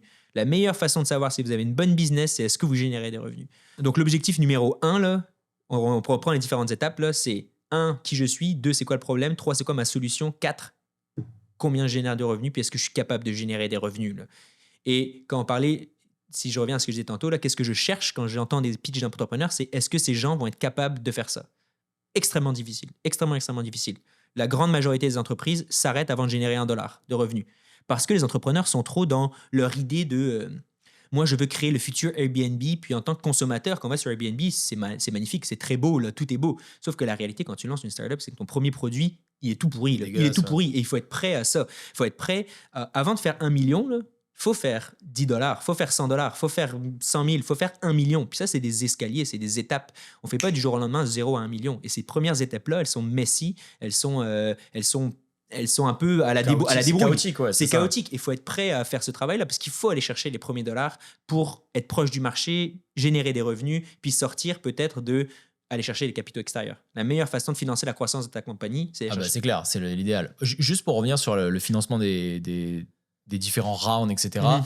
Je sais que c'est compliqué, je sais qu'il y a beaucoup de choses à dire et on n'a pas forcément le temps de tout couvrir, mais peut-être essayer de me le faire de manière simplifiée. De l'idée de base du premier dollar investi, je pense que c'est le love money, le début, là, c'est Ouais. ça, c'est l'argent de tes proches, ton capital, enfin vraiment, tu vas gratter un peu autour de toi Exactement. Ouais. pour aller chercher. Donc là, il faut que tu fasses. C'est un peu des fois là aussi où tu peux escroquer tes amis si tu fais n'importe quoi. Mais donc l'idée, on va dire, des gens proches qui vont te faire confiance. Ça, c'est la première étape. Et l'étape ultime, ça serait la IPO, donc la Ouais. mise en marché où tu Public. deviens public Ouais. en bourse. Tu peux nous expliquer rapidement, je sais qu'il y a beaucoup de termes techniques, t'attardes pas 2 heures là-dessus, mais juste les premiers trucs, comment ça marche et c'est où que tu vois aussi que la plupart des gens meurent généralement parce qu'ils arrêtent et parce qu'ils se disent, bon, ok, on va pas au round de financement supérieur, quoi. Si j'essaie d'être le plus général possible, c'est pas toutes les startups qui ont besoin de faire ce chemin-là. En fait, c'est pas toutes les entreprises qui ont besoin de faire ce chemin-là. Une super belle entreprise au Québec, là, c'est Gsoft, qui est maintenant Workleap, une entreprise qui vend du logiciel, donc une entreprise technologique d'une certaine façon, qui a commencé par faire du service. Donc, du service, ça veut dire tu vends un peu ton temps contre de la valeur. Moi, je te développe un site web. Je n'ai pas besoin de rechercher du financement pour développer un site web. Je prends de mon temps, puis je suis payé à l'heure pour développer le site web. Donc ils avaient déjà un cash flow. Là. Donc, ils généraient des revenus depuis le début, puis finalement, ils ont, en créant, ils ont remarqué, mince, on pourrait créer ce produit-là qui nous aiderait à être beaucoup plus efficace. Ils ont commencé à créer des produits, puis ils sont financés avec les revenus de leur offre de service. Et là, ils ont commencé à créer une super grosse business et à générer beaucoup, beaucoup d'argent. Et donc, ils sont arrivés à des millions de chiffre d'affaires sans avoir cherché le capital extérieur. Puis, à un moment donné, ils se sont dit, là, on est devenu tellement gros qu'il faut qu'on consolide le marché, qu'on achète d'autres acteurs. Donc là, ils ont fait une ronde de financement. Donc, ils ont fait une première ronde de financement de, j'ai plus les chiffres en tête, mais plusieurs dizaines, voire plus de 100 millions de financement pour consolider le marché puis acheter d'autres entreprises. Donc, première réponse, un peu comme toujours, ça dépend toujours. Là. Comment se finance une entreprise, ça dépend. Il y a plein de chemins différents. Ce qu'on voit dans la plupart des cas, pour une entreprise technologique qui va chercher du financement, c'est de commencer, comme tu dis, avec les FFF, Friends, Families and Fools. Un peu les gens qui vont faire confiance au tout début, de genre, hey, regarde, Jérémy et moi, je mets 500 balles. ouais, on veut lancer une page sur volante. Regarde, pour passer au travers de la première année de prototype, on a besoin d'aller chercher 20 000 balles. Là, on va aller voir nos amis d'HEC, puis peut-être PE, tu as 2-3 personnes qui vont faire comme, les gars, j'y crois, vous êtes sharp, voici mon argent. Donc là, c'est d'aller chercher ce premier montant-là de capital de proximité, de gens qui nous font confiance, souvent parce qu'ils nous connaissent et qui vont nous dire, les gars, j'y crois, je vous donne l'argent pour passer au travers de la première étape. Donc là, on va lever une première petite ronde de financement. Ça commence par ça, sans être trop technique. Souvent, c'est par un safe. Parce qu'en gros, dès qu'on lève de l'argent, on doit valoriser la compagnie. Parce qu'imaginons qu'on va chercher 100 000 $, ils ont quoi les gens en échange? Ils ont des parts de l'entreprise, ils ont des pourcentages de l'entreprise. Donc, imaginons qu'ils ont 100 000 $ contre 10%. Notre entreprise, elle vaut 1 million, puis ils achètent 10% de la compagnie contre 100 000 $. Donc, à chaque fois qu'on lève des revenus, on doit valoriser la compagnie. Sauf que quand on est au tout début, là, toi et moi, on a une idée de chaussures volantes. On ne veut pas aller voir des comptables, des avocats, des banquiers, tout le monde. On ne veut pas dépenser de l'argent juste pour valoriser notre compagnie. Ça ne vaut pas grand-chose, on a juste une idée. Surtout, t'en sais rien, quoi. On n'en sait rien. Donc, on va faire un safe. Ça veut dire, regarde, donnez-nous de l'argent, on l'écrit là dans un document légal, et quand on va lever des fonds, vous allez être payé, vous allez acheter finalement la partie de la compagnie. Donc ça, c'est un véhicule financier très facile. Pour pas qu'ils aient rien non plus, quoi. Ouais, c'est ça. Pour dire, regardez, l'argent que vous nous donnez, vous allez être privilégié parce que vous allez être les premiers à nous avoir fait confiance, mais on fait ça assez simple pour que ça ne nous ralentisse pas. L'idée, c'est d'aller vite. Toujours, la course de la startup, c'est d'aller le plus vite possible. Donc, on va chercher du capital rapidement. On a notre 50 000 $, super, on est capable de passer aux 6 premiers mois de prototype. Là, on a quelque chose de solide. On a réussi à développer nos 3-4 chaussures volantes. On a fait des tests. Les investisseurs sont comme, OK, c'est cool, ça fait 3-4 mois que je vous vois aller. Là, vous avez besoin, nous, on dit comme, regarde, on n'a pas besoin de 50 000. Cette fois-ci, on a besoin de 250, même 500 000 $ pour passer au travers des 12 prochains prochains mois, il faut qu'on engage du monde, il faut vraiment qu'on accélère. Un fonds d'investissement, on appelle ça le pre-seed, qui va nous faire, les gars, 500 000 $, je vous crois, let's go, on va à l'étape d'après, bim, on arrive à avoir notre ronde de financement, 500 000 $. Là, on est en mode, OK, on a des premiers tests. Là, on n'a pas encore vraiment de business, hein. On a fait quelques petites chaussures volantes et tout, mais là, ça commence à être un peu plus sérieux. Là, on peut partir un peu une compagnie et tout. Et là, on met en place un peu des processus, on va peut-être vendre quelques chaussures volantes. Là, on a commencé à avoir des revenus. Les investisseurs sont comme, c'est bon, il faut encore qu'on passe à l'étape supérieure d'après. On va essayer d'aller vendre partout au Canada. Donc là, on va lever une série A ou un seed, ça dépend, 5 millions de chiffre d'affaires. On va lever 5 millions une ronde de 5 millions. Donc là, on va chercher un autre 5 millions, puis là, on peut conquérir le marché canadien avec nos chaussures volantes, Montréal, Toronto, là, tu commences Calgary, déjà à avoir une Vancouver. belle entreprise. Là, c'est une belle entreprise. On a Et une là, tu dizaine, dirais qu'il y a- quinzaine d'employés. Il y a beaucoup de gens qui se rendent là ou pas trop? Non, c'est ça. La plupart des gens n'arrivent pas à lever leur première ronde de financement. Et donc la première ronde, c'est quoi? On est sorti du Love Money. Ouais. Le pre-seed, en fait. Le pre-seed, c'est le pre-seed, c'est la mort. Hein. Ouais, puis même le Love Money, c'est pas tout le monde qui a accès à du Love Money. En fait, mais c'est pour ça que le best, c'est d'aller chercher des revenus, d'aller vendre des choses. Et la plupart des entreprises peuvent être lancées sans entrée de capitaux extérieurs. Moi, j'ai lancé mon entreprise. On avait un marketplace. On facilitait l'achat et la revente de billets d'événements. On a été chercher $0. Puis en un an, on a généré des revenus parce qu'on vendait déjà des billets, parce qu'on a réussi à assembler des bouts ensemble, créer une plateforme technologique avec des solutions qui existaient et à vendre. Et finalement, on a réinjecté l'argent des ventes dans la croissance de l'entreprise.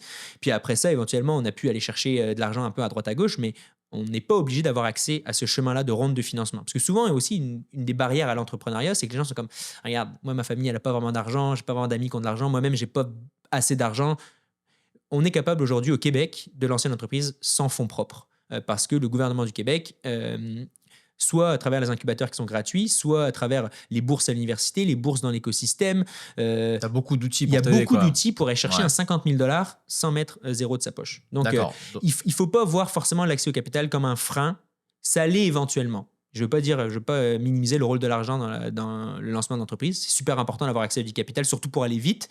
Entre deux compagnies de chaussures volantes, là, je disais que c'est un peu une course, là, même si on a les deux la même idée, l'entreprise qui va être capable d'avoir accès aux premiers 500 000 $, elle va pouvoir engager du monde, créer des produits plus vite. Après, c'est toute une question de vitesse. Ça snowball en plus. Donc, exactement. Okay. Donc après, je dirais que c'est ça. Puis en fait, la suite, c'est on lève de plus en plus d'argent. Plus l'entreprise est grosse, plus on lève d'argent parce que plus il y a de monde à payer, plus il y a de choses à faire, plus peut-être éventuellement, il y a quelqu'un qui va s'être crashé. Une fois qu'on va avoir vendu 500 ou 1000 unités, il y a peut-être quelqu'un qui va s'être crashé. Donc là, on va avoir des procès. Tu vois, il y a comme l'entreprise devient plus complexe. Plus elle est grosse, plus elle devient complexe. Donc plus elle a besoin d'argent.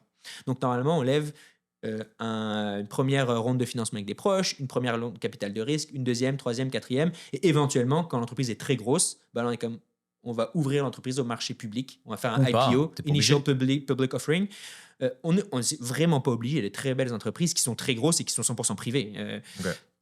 Mais en fait, si on veut, c'est la meilleure façon d'avoir accès à beaucoup de capital, parce que là, tout le monde peut investir à la bourse. Donc, là, quand tu arrives là, c'est fini. Là. Mais non, mais là, c'est fini. Puis regarde, au Québec, on parlait de Sounder tantôt. Le nombre d'entreprises là, en 10 ans qui ont été sur le marché public, là, c'est extrêmement minime. Il n'y en a presque pas qui se rendent là. Donc, comme ce qui est le plus risqué et là où le plus d'entreprises arrêtent d'exister, c'est entre 0 et 100 000 $ de vente. Il y en a beaucoup qui n'arrivent pas à générer 100 000 $ de vente. Donc, c'est pour ça qu'il y a beaucoup d'incubateurs accélérateurs, parce que nous, notre travail, c'est comment est-ce que je mets toutes les chances du côté des entrepreneurs pour atteindre ce 100 000 $ de vente-là. Et puis, pour faire 1 million, il faut faire 100 000 $ de vente. Personne n'a fait 1 million sans faire 100 000. Donc, au début, il ne faut pas se concentrer à faire 1 million. C'est, regarde, on va faire 100 000 $, puis une fois rendu là, on va t'aider à bâtir une business. On va t'aider à bâtir une business qui fait 1 million. Parce que souvent, ce n'est pas la même business exactement.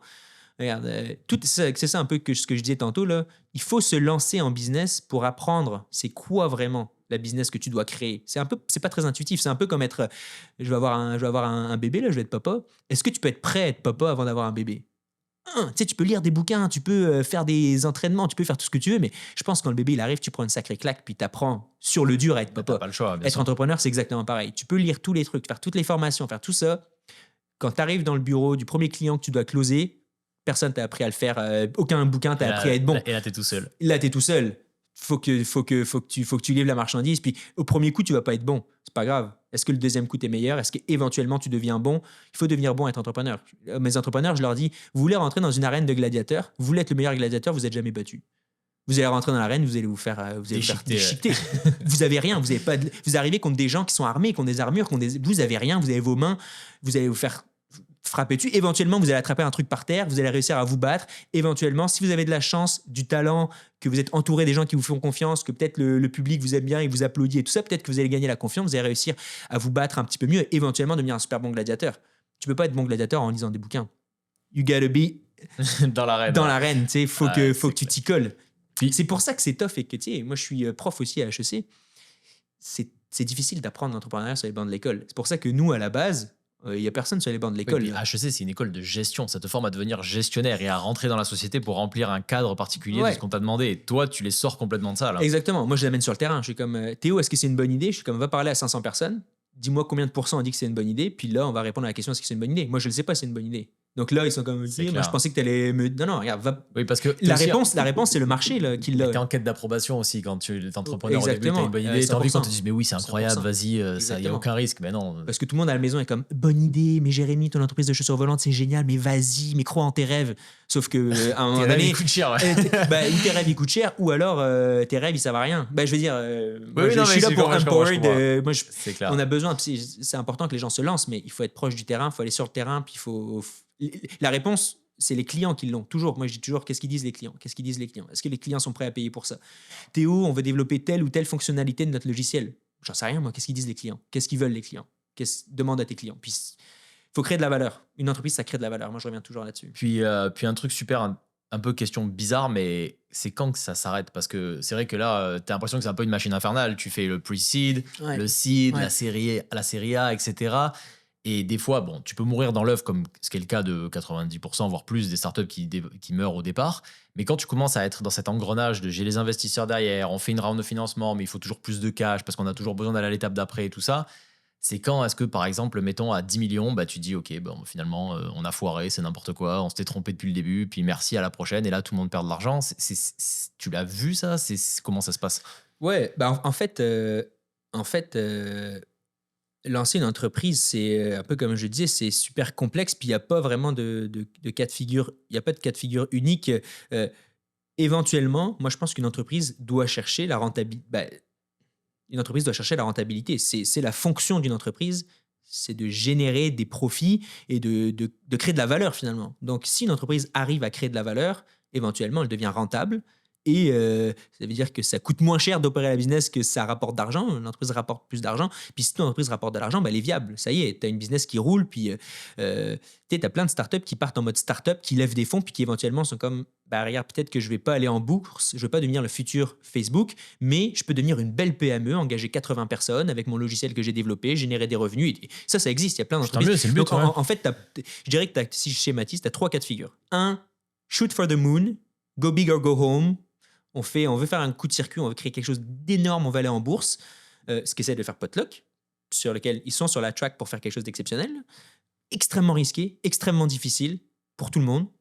Mais tu as une chance sur 1 million, mais si tu l'atteins, là, tu peux t'acheter les voitures de sport Ouais, à là, l'infini. c'est jackpot, ouais. Là, tu hits. Là. Mais puis, moi, j'aime ça. J'aime les entrepreneurs qui arrivent avec cette vision-là, qui ont l'ambition. Moi, je suis là pour les soutenir, pour les accompagner et faire en sorte que leur vision qu'ils ont, ils arrivent à l'atteindre. C'est risqué. Après ça, tu as le cas des gens qui essayent, qui commencent à faire ça, donc qui commencent à lever des rondes de capital. Puis finalement, ils se rendent compte, mince, j'irai pas en IPO. Finalement, ce que je veux bâtir, c'est pas aussi gros que ce que je pensais. Regarde, on ralentit un peu la voilure, on décélère un petit peu, puis on bâtit une belle business, on engage 80, 100 personnes, puis on a quelque chose, on a trouvé c'est quoi qu'on doit faire, on comprend ce que veulent nos clients, puis on génère des beaux chiffres d'affaires, on génère un EBITDA, on est positif, on est rentable, tout ça. Et après ça, tu as les gens qui sont comme, je voulais faire quelque chose de gros et je dépensais tout mon argent, j'ai pas réussi. Puis là, c'est un peu l'échec. Puis ça s'arrête. T'as parlé de Sanders. Ouais. C'était quand même une des qu'on appelle unicornes québécoises. Ouais. C'était quand même méga succès. Il s'est passé quoi? Ils ont fait faillite, je pense. Ouais, j'ai pas tous les. C'est quelque chose que j'aimerais faire, là, aller chercher un petit peu toutes les informations un peu plus sur à quel moment ça a coincé et tout ça en détail. Donc, je t'enverrai un petit message là quand j'aurai fait un résumé de ma compréhension de la situation. Mais effectivement, une belle start-up montréalaise là, qui est née par des étudiants à McGill qui ont lâché l'école pour lancer ça et qui ont créé une grosse, un peu comme un Airbnb, sauf qu'ils étaient propriétaires des immeubles. Croissance extrêmement rapide, alimenté par du capital de risque, comme on le disait avant. En fait, ça marche tant que le futur est exceptionnel, tant que tout le monde est d'accord que le futur est exceptionnel, parce qu'ils investissent dans le futur. Est-ce que l'entreprise va être extrêmement grosse demain? Si oui, je mets de l'argent. Si je doute, j'enlève mon argent. Puis c'est ça qui a commencé à s'installer petit à petit. Puis en ce moment, on vit depuis 2 ans un contexte économique qui est très difficile, où le capital, on a eu jusqu'à 2000, sortie de pandémie, là, tout le monde mettait de l'argent et tout ça. Puis là, on n'est pas du tout dans cette phase-là. Au niveau macro, le capital est difficile et tout ça. Et donc là, les gens commençaient à douter de est-ce que demain, Thunder allait pouvoir être une très grosse entreprise.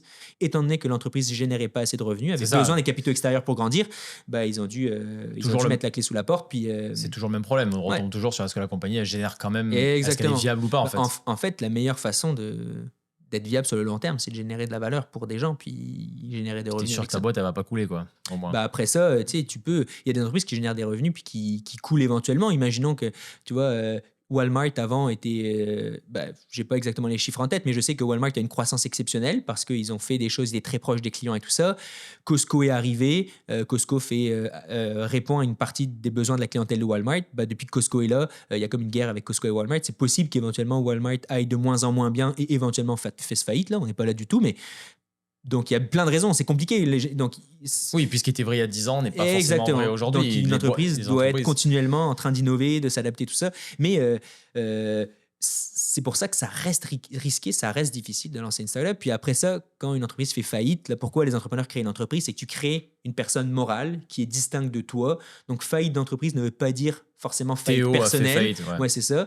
Donc les entrepreneurs, même s'ils font faillite, ils ont été capables de créer un peu de richesse personnelle. Mais c'est sûr que c'est pas la même chose, là. Bah, c'est ça, parce que si Thunder avait vendu à Marriott 155 millions, tout C'est le monde aurait fini. fait le pactole, C'est puis tout fini. le monde. Puis là, tu vas travailler 2 ans chez Marriott, puis tu arrêtes de travailler pour toute ta vie, puis tu as mis les 5 prochaines générations de ta famille à l'abri. Là. Donc, C'est voilà. ça, mais par contre, exemple, ces gars-là, ils ont créé une super belle startup, ils ont fait plein de rounds de financement. Sur le papier, ils ont eu énormément d'argent qui sont rentrés dans l'entreprise. Mais au final, là, il leur reste quand même un petit quelque chose ou parce que quand tu es entrepreneur, si tu as fait tout ça pendant 10 ans et Ouais, qu'au ouais. final, la boîte a fait faillite et que tu as perdu l'argent des investisseurs, déjà, donc tu as énormément de pression personnelle. Mais au final, en plus, toi, tu rien gagné presque. Ouais, bah après ça, c'est ça, je connais pas vraiment l'histoire forcément de Sander, exactement, mais en fait, à partir du moment où tu lèves des rondes de financement, tu te payes un salaire et tout ça. Là. C'est la première chose que les investisseurs ils veulent, c'est que l'équipe soit impliquée dans la business. Puis pour être impliqué dans la business, il faut que tu sois capable de pas vouloir démissionner pour aller travailler Ouais, ailleurs. c'est Donc, clair, hein. faut que donc les entrepreneurs, rapidement, ils ont un salaire et tout ça.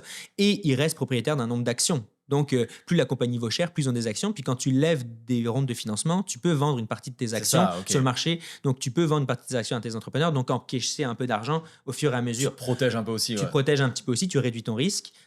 C'est pas un signal forcément tout le temps génial. Les investisseurs, ils sont comme pourquoi tu vends tes actions Ouais, si tu c'est bâtis clair. quelque chose qui va valoir plus cher demain. Mais les entrepreneurs, souvent, ils se mettent quand même un peu à l'abri au fur et à Bien mesure. sûr. Euh, Ils peuvent aussi revendre leur boîte parce que par exemple, je me rappelle à l'époque où Facebook ils reçoivent, je pense, une offre pour $1 milliard et que Ouais. Zuckerberg il refuse. Il y aurait beaucoup d'entrepreneurs qui à ce moment-là peut-être ils auraient dit bah oui ok 100%. je suis à l'abri pour comme tu dis je sais pas combien de générations Mhm. on a fait un jackpot et aujourd'hui heureusement qu'il a pas vendu quoi.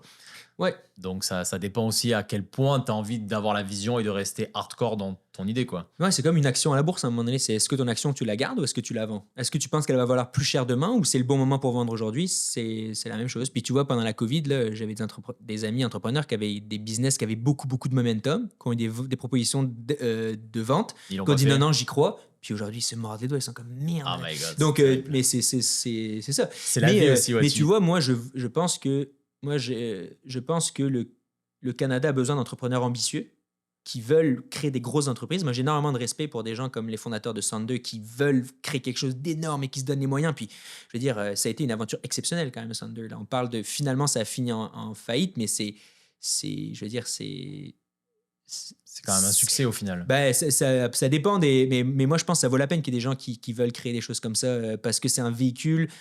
Après ça, ça retombe dans l'écosystème. Comment on a les écosystèmes qui ont plein de grosses entreprises, c'est qu'il y avait avant des grosses entreprises. Donc c'est ça qui commence à faire tourner la roue là. Il faut qu'on ait des gens qui créent des grosses entreprises, qui aillent apprendre ailleurs dans le monde comment ça se passe, qui aillent accès à de l'intelligence, du capital pour après. Moi, ce que je souhaite, c'est qu'ils viennent réinvestir dans notre écosystème à Montréal, au Québec, pour créer d'autres grosses entreprises. Mais moi, vraiment, mon chapeau aux gars de Thunder pour la ride qu'ils ont faite. Puis c'est ça que je disais tantôt. Là, j'ai fait un petit bout chez Real Ventures, un fonds d'investissement qui a investi au début dans Thunder. Puis je me souviens d'être au bureau quand ils parlaient de la valorisation de Thunder qui avait dépassé 1 milliard. C'était un moment exceptionnel. Là, c'était magique. Tu sens que tu vis quelque chose d'unique. Donc, c'est un véhicule d'apprentissage énorme pour plein de gens. Quoi. On va finir, si tu le veux bien, sur un petit jeu, un petit vrai-faux. Il y a plein d'idées reçues. Écoute, je suis allé sur Internet, j'ai cherché OK. les idées un peu qu'on entend tout le temps. Il y a déjà des réponses un peu qu'on a en partie répondues. Juste, tu peux me dire vrai, faux selon ce que toi tu penses et peut-être en une ou deux phrases expliquer pourquoi tu penses comme ça. Oui. Ok. J'ai lu donc 90% des startups échouent dans les 5 premières années. Ouais, je dirais que c'est vrai. Il faudrait voir la stat exacte, là, mais c'est vrai, comme on disait tantôt, là, beaucoup d'autres de startups n'arrivent pas à générer 1 dollar, hein, n'arrivent pas à générer le premier revenu. Donc voilà, réponse courte, vrai. Est-ce que tu penses qu'il faut une idée révolutionnaire pour lancer une startup? Faux. Des entrepreneurs qui sont à la tête d'une belle boîte qui s'appelle Planned, qui a une croissance vraiment exceptionnelle. Là, je pense qu'ils ont levé une série B ou une série C, là, donc ils ont été chercher beaucoup de capital pour continuer de grandir. Puis ils avaient avant une autre boîte qui a pas marché. Puis je me souviens, je me baladais à WeWork, puis là j'ai vu les deux fondateurs. J'étais comme, yo les gars, qu'est-ce que vous faites? Vous venez de fermer votre boîte. Ils sont comme, on travaille sur la prochaine. Je dis, ok, trop cool, c'est quoi l'idée? L'idée, on sait pas. On fait juste on travaille, on cherche un problème, on travaille donc puis aujourd'hui ils sont à la tête d'un truc énorme. Puis je me souviens de m'être pris une claque ce jour-là, être comme OK, faut pas une idée là, faut juste avoir une motivation énorme. Puis juste c'est ça. Donc ça part vraiment des personnes. L'idée c'est la paire de chaussures qui te permet de commencer la course, puis t'as des gens qui courent pieds nus là. C'est clair. Est-ce que la raison principale de l'échec d'une startup, c'est l'argent? Non, c'est de pas répondre à un problème. Parce que si tu réponds à un problème, tu vas chercher de l'argent de tes clients. Si demain on est comme on veut créer une paire de chaussures volantes, les gens sont comme attends, attends, attends, tu veux créer une paire de chaussures volantes? Take my money now. Donne-moi ma chaussure dans un an, mais je veux être le premier à avoir ma chaussure volante. On va chercher 100 000 dollars. Si tu as 100 personnes qui nous donnent 1000 dollars pour leur donner dans un an la chaussure volante, on a de l'accès à de l'argent. Donc le problème, c'est pas l'argent. Le problème, c'est, je veux dire, Répondre à un problème. ouais, répondre de façon concise et de façon extrême, un peu c'est ça que je dirais. Est-ce que le fondateur, tu dirais qu'il doit faire tout par lui-même au début? Réponse courte, oui. Je pourrais nuancer, mais il faut qu'il soit capable de. En fait, au début, puis le fondateur, moi, j'aime beaucoup parler d'équipe. D'équipe. Idéalement, t'es pas. Idéalement, moi, j'aime mieux les entrepreneurs qui sont deux ou trois au début, là, et que tu es quelqu'un qui a certaines compétences, quelqu'un d'autre qui a d'autres compétences, et qu'ensemble, ils couvrent une grande couleur de compétences différentes, puis aussi, tu as plus de temps. Mais au début, regarde, une startup, ça n'a pas d'argent, puis ça a envie d'aller vite et loin. Si tu pas capable de faire un peu de compta, un peu de marketing, un peu de finance, un peu de RH, et surtout de la vente, bah, tu vas nulle part. Donc, au début, les fondateurs, je dirais, les fondateurs doivent être capables de faire beaucoup de choses. Ça ne me dérange pas qu'une équipe aille payer un comptable ou quelqu'un pour faire les choses très techniques ici et là, mais ils doivent être capables, pendant les 12 à 18 premiers mois, là, de faire beaucoup de choses eux-mêmes. Puis c'est marrant que tu dises la vente parce que j'ai l'impression que c'est quelque chose qui est toujours un peu négligé. On dit toujours, ouais, vendeur, etc. Mais au final, un bon entrepreneur, il faut Oh, qu'il soit capable de vendre ton tu produit, verrais quoi. Rodolphe, là. Rodolphe, là, c'est le meilleur vendeur. C'est un entrepreneur, c'est un vendeur. Tu vends tout le temps. On a parlé du elevator pitch. Un entrepreneur est un vendeur. Tu dois vendre à ta famille pourquoi tu fais pas d'argent alors que tu as fini une grande école. Tu dois vendre à tes employés pourquoi ils devraient venir travailler chez toi alors que tu fais pas d'argent. Tu dois vendre à tes cofondateurs. Hey, tu viens de finir Polytechnique, viens développer une app chez moi, je te paye pas. Tu sais, tu vends tout le temps. Tu dois vendre à tes investisseurs pourquoi ce que tu crées c'est exceptionnel. Tu es tout le temps en train de vendre un futur qui est plus beau que la situation actuelle. Et je suis d'accord avec toi, 100% d'accord avec toi. Les gens négligent la vente, pensent que c'est pas important. Beaucoup de startups ont l'impression que ça va être fondé par des scientifiques. C'est essentiel d'avoir des gens qui sont capables de bâtir des produits, comprendre des choses complexes, puis toutes les compétences développées par les scientifiques. Mais les écoles de gestion ont un rôle exceptionnel à jouer parce que T'as pas de boîte, si tu n'as quoi. pas de vendeur, tu n'as pas de boîte. Parce que la principale qualité d'une entreprise, c'est de vendre quelque chose à quelqu'un.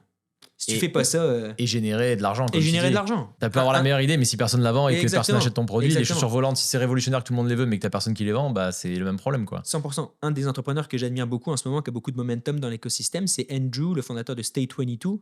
Andrew, là, c'est un vendeur exceptionnel. Et puis il inspire confiance aussi, parce que quand t'es bon vendeur, même si t'as des gars, même des Musk ou des Steve Jobs, tout ça, ça reste des vendeurs exceptionnels. Dans leur style, avec des fois un côté loufoque ou ce que tu veux, mais ça reste des gens que Qui ont une passion, qui Tu ont les une la écoutes et t'as conviction envie. qu'ils font quelque chose d'exceptionnel. Ouais, 100%. Et il t'embarques faut- avec toi, quoi. Tu sais, c'est super facile. J'ai dit, la plupart des entrepreneurs, des entreprises n'arrivent pas à générer 1 dollar, c'est un peu extrême. Peut-être qu'il y en a qui arrivent à générer 1 dollar, puis c'est du bruit, c'est pas une vraie validation, mais qui n'arrivent pas à générer 100 000 dollars. Mais si je te dis demain, pour augmenter tes chances de succès, il faut que tu génères 100 000 dollars, c'est aussi simple que si tu arrives à vendre pour 100 000 dollars, tu tu deviens le 3% des startups qui a le plus de chances de succès. Donc, la première chose à faire, ce serait d'aller.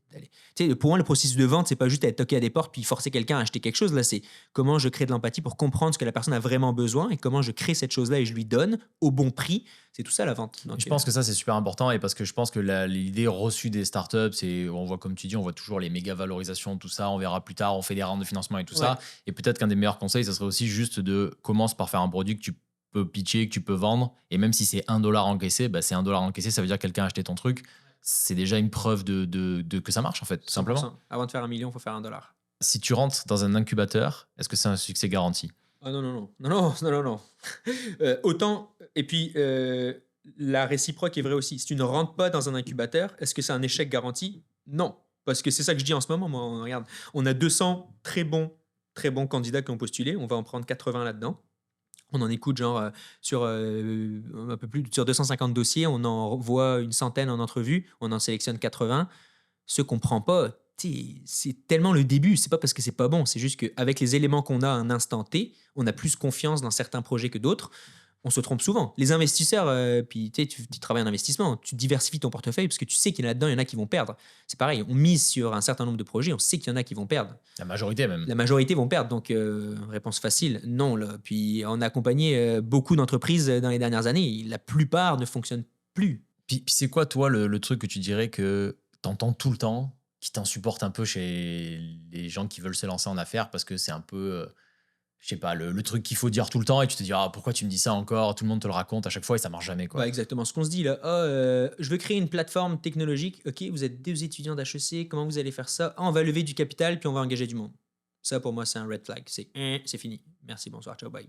Si vous n'êtes pas capable de vous-même commencer à développer un premier produit que vous êtes capable de faire vous-même et d'aller le vendre, vous n'allez pas réussir. Il faut. Je fais exprès d'être extrême là, je suis plus Non, mais nuancé c'est bien, quand je suis devant eux. si on Mais, parle à des mais- étudiants, à des ouais, jeunes qui ouais. veulent démarrer, il bien faut, sûr. il faut être capable d'aller. Puis moi, je parle toujours de valeur. C'est quoi la valeur que vous voulez créer? Va me prouver que tu crées de la valeur.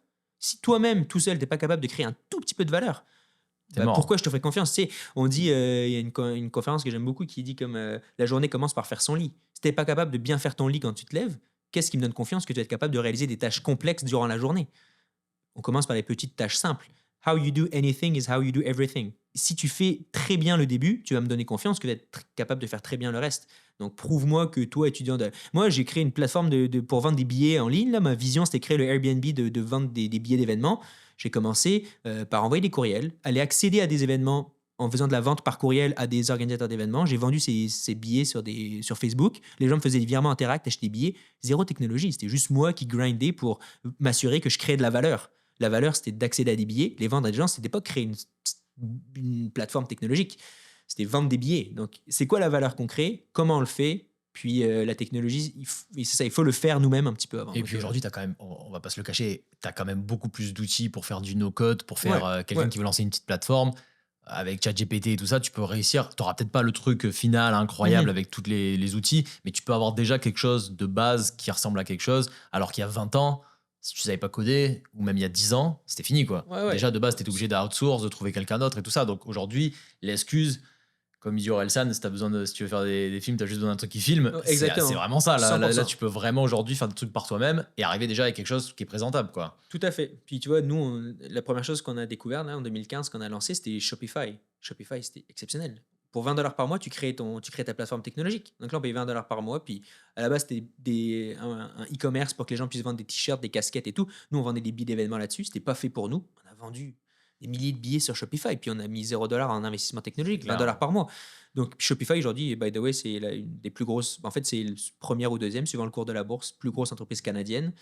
Qui répond à un vrai qui répond à 2 gars d'Ottawa qui ont créé une business énorme. Donc rester concentré dans la valeur que crée l'entreprise. Donc les entrepreneurs qui viennent me dire moi je vais lever des fonds alors qu'ils n'ont encore rien fait, pour moi c'est quand même un peu un flag.